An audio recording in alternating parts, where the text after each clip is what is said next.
Kinumpirma ni Donald Trump sa Davos ang mga balitang lumabas kahapon sa media. Ikinuwento niya ang bagong himalang sandata ng Amerika na ginamit ng espesyal na puwersa sa pagdakip kay Pangulong Nicolas Maduro ng Venezuela. Paalala lang, tungkol sa super sandatang ito, nagkwento ang isa sa mga tauhan ng seguridad ni Maduro.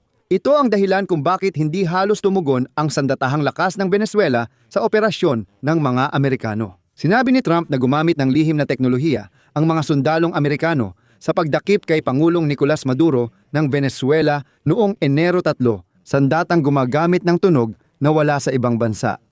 Ang sandatang ito ay halos na paralisa ang mga sundalo at mga depensa laban sa himpapawid ng Russia at China sa Venezuela. Dati nang may impormasyon na sinabotahe ng mga Ruso ang maintenance ng air defense systems na ibinigay kay Maduro bago umatake ang mga Amerikano. Kaya hindi na ihanda ang S-300 at Buk systems para sa laban.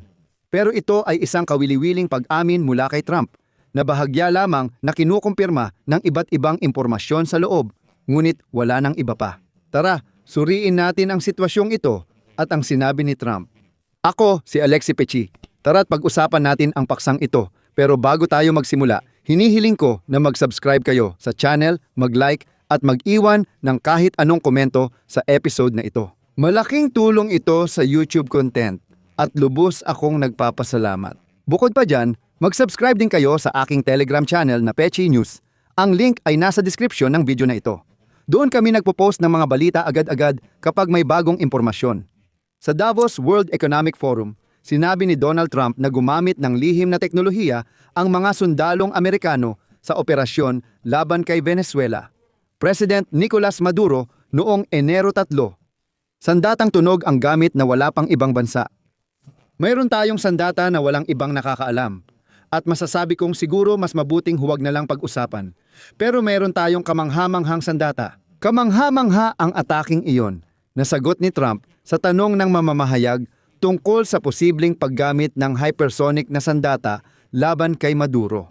Sinabi rin ni Donald Trump sa Davos na ang lihim na sandatang ito ang tumulong para ma-neutralize ang air defense ng Venezuela sa raid ng American Special Forces sa kabisera para hulihin si Maduro. Mas malaki ang panganib na kinakaharap ng Estados Unidos at mundo ngayon dahil sa missiles, nuklear na armas, at mga uri ng digmaan na hindi ko kayang ilahad sa inyo. Tulad ng dati kay Trump, sa putol-putol na pangungusap ay ikinuwento pa rin niya ang nangyari 2 linggo na ang nakalipas sa Caracas. Narito ang kanyang sinabi. Hindi tayo pinaputukan ng mga Venezuelan. Ipinaliwanag nila na na-target na nila tayo. Pinindot ang gatilyo pero walang nangyari at nalito silang lahat. Walang anti-aircraft missile na lumipad, may isa lang na umangat ng mga 30 talampakan at bumagsak sa tabi ng mga nagsabi nito. Sabi nila, ano ba talaga ang nangyayari? Oo. Paano niya nalaman kung ano mismo ang sinabi ng mga Venezuelan? Hindi ipinaliwanag ni Trump, pero sinabi niyang gawa ng Russia at China ang mga sistemang pandigma na iyon. Kaya dapat magplano ulit ang Russia at China dahil mukhang hindi gumana ang armas nila. At tungkol dyan, iniulat na ng New York Times na hindi handa ang hukbong sandatahan ng Venezuela na sagutin ang isang air attack dahil ang mga sistemang pangdepensa sa himpapawid na ibinigay ng Russia ay hindi pa man lang na-activate. Ayon sa mga opisyal ng Amerika, ang mga sistemang S-300 at Buk M2 ng Russia na dapat po protekta sa himpapawid ng Venezuela noong operasyon ng Estados Unidos noong Enero 3 ay hindi nakakonekta sa radar. Dahil dito, hindi talaga sila gumana. Ganito ang isinulat ng New York Times noong Enero 12 CP.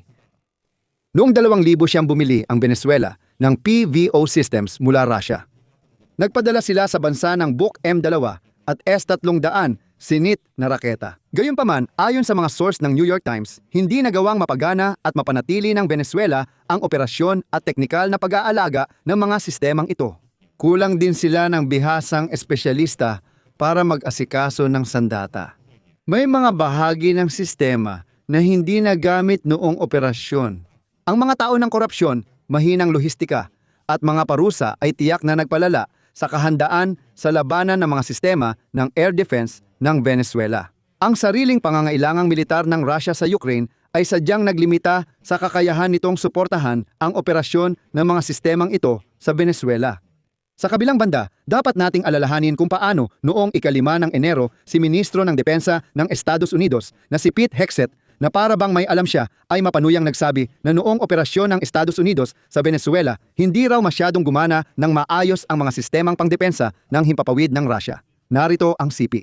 Sa sentro ng Caracas, Venezuela, halos 200 mahuhusay na Amerikano ang tahimik na pumasok 3 gabi na ang nakalipas. Mukhang ang parehong mga sistemang pangdepensa ng himpapawid ng Russia ay hindi rin masyadong gumana ng maayos. Hindi ba?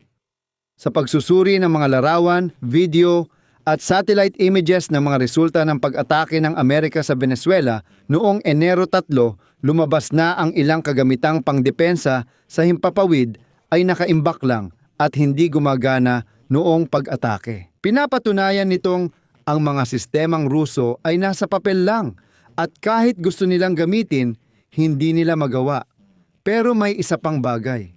Noong Enero 10, nirepost ni White House spokesperson Caroline Leavitt sa X ang panayam sa isang nagpakilalang seguridad ni Nicolas Maduro. At ayon sa kanya, gumamit ang mga Amerikanong Special Forces na sumakop sa leader ng Venezuela ng kakaibang sandata na nagdulot ng parang malakas na sound wave. Narito ang kanyang sinabi. May pinakawalan ang mga Amerikano. Parang napakalakas na sound wave, hindi ko alam paano ilarawan. Bigla kong naramdaman na sumabog ang ulo ko, nagdugo ang ilong naming lahat, ang iba nagsuka ng dugo, bumagsak kami at hindi makagalaw o makatayo matapos gamitin ang sandatang may tunog. O kung ano man yon, hindi pa ako nakakakita ng kahit anong katulad noon. Ikinuwento ng isang hindi pinangalanang Venezuelanong sundalo sa New York Post na nang subukang hulihin si Maduro, gumamit ang mga Amerikano ng di kilalang sandata laban sa seguridad na bago sa kanila. At ito ay naging isa pang patunay sa bersyon na talagang gumamit ng ilang uri ng sandata ang Estados Unidos. Bagamat pinalalaki ni Trump ang impluensya niya sa mga depensa sa himpapawid, sapat ang ebidensya na may ginamit silang isang bagay. Gayunpaman, matapos ang kahihiyan ng mga sistemang PVO ng Russia sa Venezuela, nagkaroon ng pagkilos sa Kremlin. At heto na, sinabi ni Dmitry Peskov, tagapagsalita ng Pangulo ng Russian Federation, na nangongolekta at nagsusuri ng impormasyon ang mga serbisyo ng Russia tungkol sa ganitong uri ng sandata at magbibigay ng paliwanag sa pahayag ni Trump. Sa huli, ibabahagi ko ang CP kay Peskov. Sa amin, alam nyo, may mga kaukulang serbisyo kami na ang tungkulin ay mangolekta ng impormasyon tungkol dito at suriin ang impormasyong iyon. Ginagawa nila ang kanilang trabaho. Sa panahong ito, maaaring hintayin na lang natin ang paliwanag kung ano ang ibig sabihin ng Pangulo ng Estados Unidos. Dito ako maglalagay ng tutuldok. Isulat nyo ang inyong opinyon at mga konklusyon sa mga komento sa ilalim ng episode na ito, mag-subscribe kayo sa channel, pindutin ang kampanilya at huwag kalimutang mag-like. Kung gusto ninyong suportahan ang trabaho ng YouTube channel na ito, maaari ninyong gawin ito sa pamamagitan ng anumang donasyon o bayad na subscription gamit ang mga link at detalye sa description ng video na ito, pati na rin sa QR code na makikita sa inyong mga screen. Magpapasalamat ako sa anumang suporta mula sa inyo. Hanggang dito na lang. Ingatan nyo ang inyong sarili. Paalam sa lahat.